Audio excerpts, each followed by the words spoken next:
Hello everybody and welcome to my channel ScareScape stories. इस कहानी का नाम है शहर में चुड़ैल का खौफ।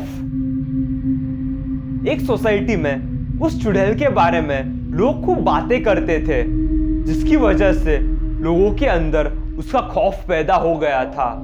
हालांकि उनमें से ज्यादातर लोग ये नहीं जानते हैं कि वो चुड़ैल कौन है या वो कहां से आई है। लोगों का कहना है कि ये चुड़ैल रात के 3 बजे कॉलोनी में आती है। अगर कोई उसे अपनी खिड़की से देखता है तो वो ज्यादा दिनों तक जिंदा नहीं रह पाता है। अपने बचे हुए दिनों में उसे नर्क का अनुभव होता है। लक्ष्य नाम का एक 15 साल का लड़का और उसके माता पिता सोसाइटी के एक अपार्टमेंट में रहने आए थे। लक्ष्य का दिन भर का रूटीन बहुत नॉर्मल था। उसका ज्यादातर समय स्कूल में बीतता था, जिसके बाद वो घर लौट आता था। उसने अपने नए स्कूल में कुछ नए दोस्त भी बनाए थे। स्कूल से आने के बाद वो कार पार्किंग में अपने दोस्तों के साथ क्रिकेट खेलता था। ऐसा कई दिनों तक चलता रहा।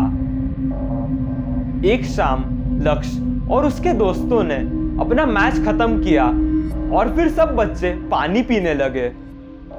सूर्या नाम के एक लड़के ने कहा, कल रात करीब 3 बजे मैंने बाहर से हल्की हल्की चीखने की आवाज सुनी।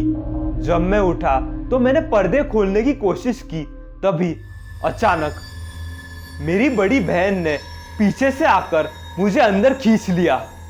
उसने कहा कि जब देर रात तुम्हें बाहर से चीखने की आवाज सुनाई देती है तो चाहे जो कुछ भी हो जाए बाहर मत देखना। बाकी बच्चे थोड़ा डर गए थे। इसी बीच आलोक, जो लक्ष्य के ही उम्र का था, उसने सूर्या की ओर देखा और कहा, यह शायद तेरी बहन ने तेरे साथ एक मजाक किया था, वो तुझे डराना चाहती थी। सूर्या ने कहा, नहीं, वो इस बात को लेके काफी सीरियस थी। इसी बीच सभी बच्चों में से सबसे बड़े लड़के क्षितिज ने कहा, जब मेरा भाई घर में दोस्तों के साथ रात में पार्टी और नाइट आउट वगैरह करना चाहता था, तब पापा ने उसे केवल एक शर्त पर पार्टी करने की इजाजत दी। शर्त यह थी कि हमें खिड़की से बाहर बिल्कुल भी नहीं देखना था, खासकर जब हमें किसी के रोने की आवाज सुनाई देती है। और उन्होंने कहा कि मुझसे इसका कारण मत पूछना। अपनी आवाज ऊंची करते हुए उन्होंने कहा, अगर तुम ऐसा करोगे तो मैं तुम्हें कभी पार्टी करने की इजाजत नहीं दूंगा और तुम्हें इसका परिणाम भुगतना होगा। रात में पार्टी के बाद सभी ने सोने का फैसला किया। मैं जाग रहा था और अपने मोबाइल पर कुछ गेम्स खेल रहा था। मैंने देखा कि कौस्तुभ भैया अब तक सोए नहीं थे। उन्होंने मेरे भाई से कहा, ये रात में बाहर ना देखने की पीछे की कहानी क्या है? कौस्तुभ भैया जानने को बहुत उत्सुक थे। मेरे भैया बहुत थके हुए थे और उन्हें नींद भी बहुत आ रही थी। भैया ने कहा, सो जा कौस्तुभ, हमें बिना कारण मुसीबत में मत डाल। जब मुझे भी नींद आने लगी, मैंने अपना मोबाइल बंद किया तो देखा कि कौस्तुभ भैया लेटे हुए खिड़की की ओर देख रहे थे। मैंने इस पर ज्यादा ध्यान नहीं दिया और मैं भी सो गया। करीब 3 बजे मुझे बाहर से रोने की आवाज आने लगी। मैंने अपना चेहरा रजाई के नीचे छिपा लिया। 5 मिनट बाद रोना चीखों में बदल गया। उस वक्त मुझे ऐसा लग रहा था कि कोई औरत ही यहां शोर मचा रही है। जो कमरा अंधेरे में डूबा हुआ था, उस कमरे में धीरे धीरे चांदनी की धुंधली रोशनी दिखाई देने लगी। मैंने देखा तो कौस्तुभ भैया खिड़की से बाहर झांक रहे थे। उसकी आंखें बिल्कुल काली हो गई थी। मुझे उसकी आंखों में चांद की रोशनी चमकती हुई नजर आ रही थी। उसकी आंखों से कुछ काला तरल पदार्थ जैसा निकलने लगा। उसने अपना मुंह खोला और चिल्लाया। सभी लोग जाग गए और कौस्तुभ भैया को शांत करने लगे। मेरे माता पिता कमरे में आए और उन्होंने लाइट जला दी। उन्होंने कौस्तुभ भैया की ओर देखा और तेजी से उसे खींचकर हॉस्पिटल की ओर ले गए। जब मेरे भाई के सभी दोस्त उसके साथ चले गए और मैं कमरे में अकेला था, तो मैंने बाहर से उसी औरत की भयानक हंसी सुनी। अगले दिन जब हम हॉस्पिटल के वेटिंग रूम में बैठे थे, मेरे भाई ने पिताजी से पूछा कि कौस्तुभ को क्या हुआ है और आप सब हमसे क्या छुपा रहे हैं। वहाँ सोसाइटी के अनेक रहने वाले लोग मौजूद थे। तब पिताजी ने हमें बताया कि कौस्तुभ ने ऐसा क्या देखा था। उन्होंने कहा कि चुड़ैल के बारे में सभी अफवाहें सच थी। वो इस अपार्टमेंट के कंस्ट्रक्शन के लिए एक वर्कर थी। कॉन्ट्रैक्टर ने मजदूरों की ढेर सारी पगार खा ली थी।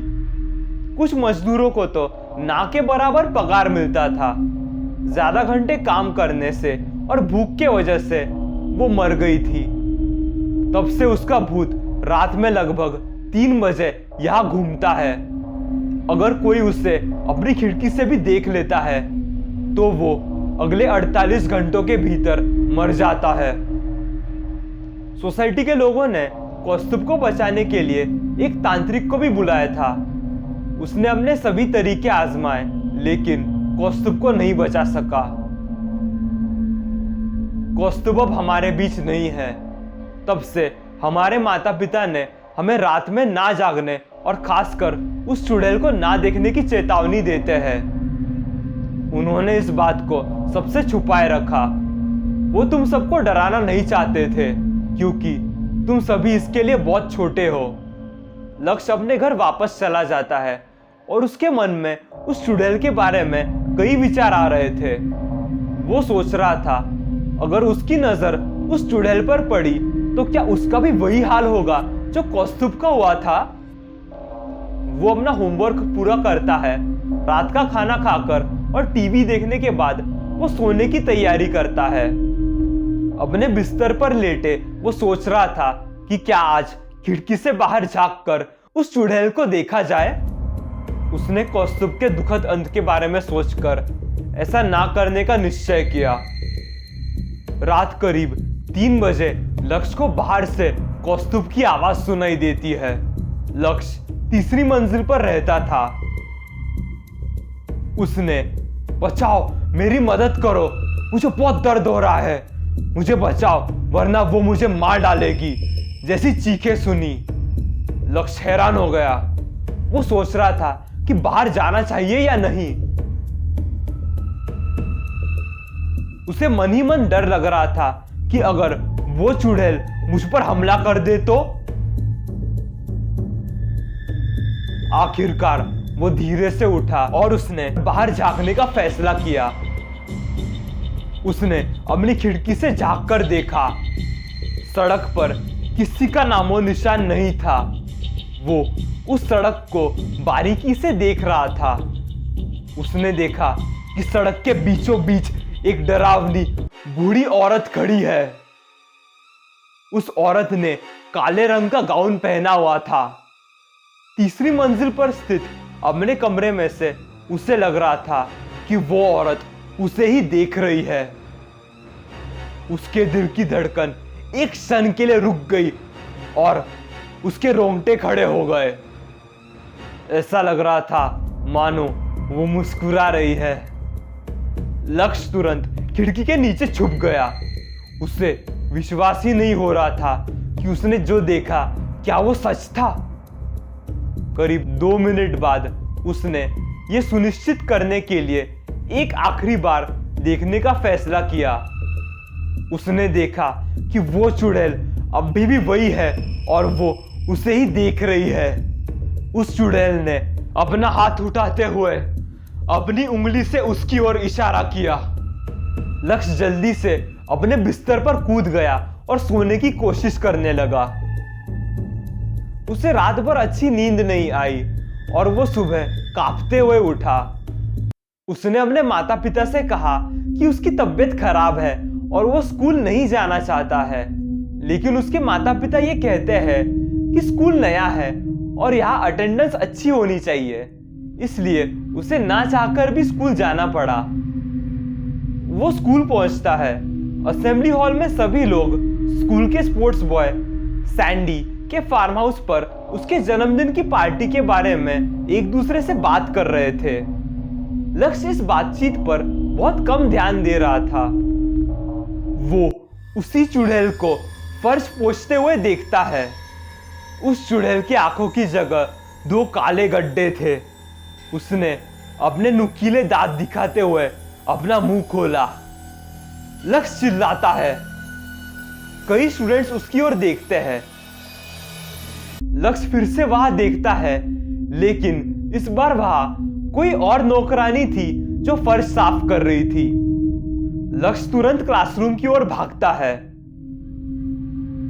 जब उसका क्लास में लेक्चर चल रहा था, तब उसने देखा कि क्लास में अंधेरा छाने लगा। क्लास की खिड़की के बाहर उसने देखा कि वो चुड़ैल खिड़की के बहुत करीब खड़ी थी। उसने चिल्लाते हुए कहा कि आज की रात तेरी आखिरी रात है, और भयानक अंदाज में हंसने लगी। उसने अपने टीचर को चिल्लाते हुए सुना, लक्ष्य ध्यान कहाँ है तुम्हारा? वो चौंक जाता है और क्लास में ध्यान देने की कोशिश करता है। लंच ब्रेक के दौरान उसके दोस्त उससे पूछते हैं कि उसे क्या परेशानी है, वो आज ऐसा क्यों बिहेव कर रहा है। वो उससे ये भी पूछते हैं कि क्या तू सैंडी के बर्थडे पार्टी में आएगा। वो अपना सिर हाँ में हिलाता है। वो अभी भी ये समझने की कोशिश कर रहा था कि उसके साथ आज क्या हो रहा है। शाम को लक्ष्य पार्टी में जाता है। पार्टी में वो बहुत देर तक एंजॉय करता है। अब काफी रात हो चुकी थी। लक्ष्य का एक दोस्त उसे घर छोड़ने वाला था। वो लक्ष्य के घर से थोड़ा दूर रहता था। लक्ष्य के दोस्त को उसके घर से लगातार फोन आ रहे थे। वो लक्ष्य से कहता है कि मेरे मम्मी पापा ने मुझे तुरंत घर बुलाया है, और अपने ड्राइवर से लक्ष्य को मेन रोड पर छोड़ने के लिए कहता है। लक्ष्य कहता है, भाई क्या तू मुझे मेरे घर तक छोड़ सकता है? उसका दोस्त कहता है, माफ करना भाई, पापा बहुत चिढ़ गए हैं, मुझे जल्दी जाना होगा। वो लक्ष्य को गाड़ी से उतार देता है। लक्ष्य अकेले ही घर की ओर चलने लगता है। सड़क पर दूर दूर तक कोई नजर नहीं आ रहा था। सभी दुकानों के शटर बंद थे। उसका घर यहां से करीब 1 किलोमीटर की दूरी पर था। उसकी आंखें आने वाले खतरे की तलाश कर रहे थे। उसे पीछे से किसी के कदमों की आहट सुनाई देती है। वो थर थर कांपने लगा। वो और तेजी से चलने लगता है। लक्ष्य के सामने कुत्ते दौड़कर आते हैं और भौंकने लगते हैं। वो फिर भी आगे बढ़ने की कोशिश करता है, लेकिन सभी कुत्ते और जोर से भौंकने लगते हैं। जब उसने ध्यान से देखा तो पाया कि कुत्ते उस पर नहीं भौंक रहे थे, वो उसके पीछे जो चीज थी उस पर भौंक रहे थे। वो पीछे मुड़ता है और देखता है कि वही चुड़ैल एक काली पोशाक में ढकी हुई थी। उसकी त्वचा में बिल्कुल खून नहीं था। उस चुड़ैल ने अपनी खोखली आंखों से लक्ष्य की ओर देखा। वो चिल्लाई, इस बार मैं तुझे नहीं छोड़ूंगी। लक्ष्य अपनी पूरी जान लगाकर भागने लगा। सड़क के कुत्ते चुड़ैल और लक्ष्य के बीच आ गए, जिससे लक्ष्य को भागने का समय मिल गया। सभी कुत्ते उस चुड़ैल पर भौंकने लगे। लक्ष्य मदद के लिए चिल्लाने लगा। लक्ष्य सोसाइटी की एक गली में पहुंचा जहां रो हाउसेस थे। उसने देखा कि एक घर की लाइट अब जल चुकी है। गेट पर उसने देखा कि एक आदमी उसे अंदर आने के लिए कह रहा था। सभी बच्चे उस आदमी को बलदेव अंकल कहकर बुलाते थे। वो लक्ष्य को अंदर आने देता है, उसे शांत करता है और पानी भी पिलाता है। उसने लक्ष्य के माता पिता को बुलाया और उसके माता पिता लक्ष्य को घर ले गए। उसके माता पिता पंडित जी को बुलाते हैं और वो लक्ष्य को बुरी आत्माओं से बचाने के लिए एक पूजा भी करते हैं। लक्ष्य का परिवार इस अपार्टमेंट को छोड़ने का फैसला करता है और वो दूसरी जगह शिफ्ट हो जाते हैं। इसके बाद लक्ष्य को दोबारा उस चुड़ैल का भूत नहीं दिखाई दिया। उम्मीद है आप लोगों को भी ये कहानी पसंद आई। कहानी पसंद आई तो hit the like button, comment करिए और सब्सक्राइब कीजिए for even more haunted videos. अगर आपके पास भी कोई ऐसी कहानी हो वो आप मुझसे शेयर कर सकते हैं मेरे चैनल के ऑफिशियल ईमेल आईडी पे, विच इज scarescape.stories907@gmail.com, या फिर मेरे चैनल के ऑफिशियल इंस्टाग्राम आईडी पे, which is scarescape stories_YouTube। Thanks for watching.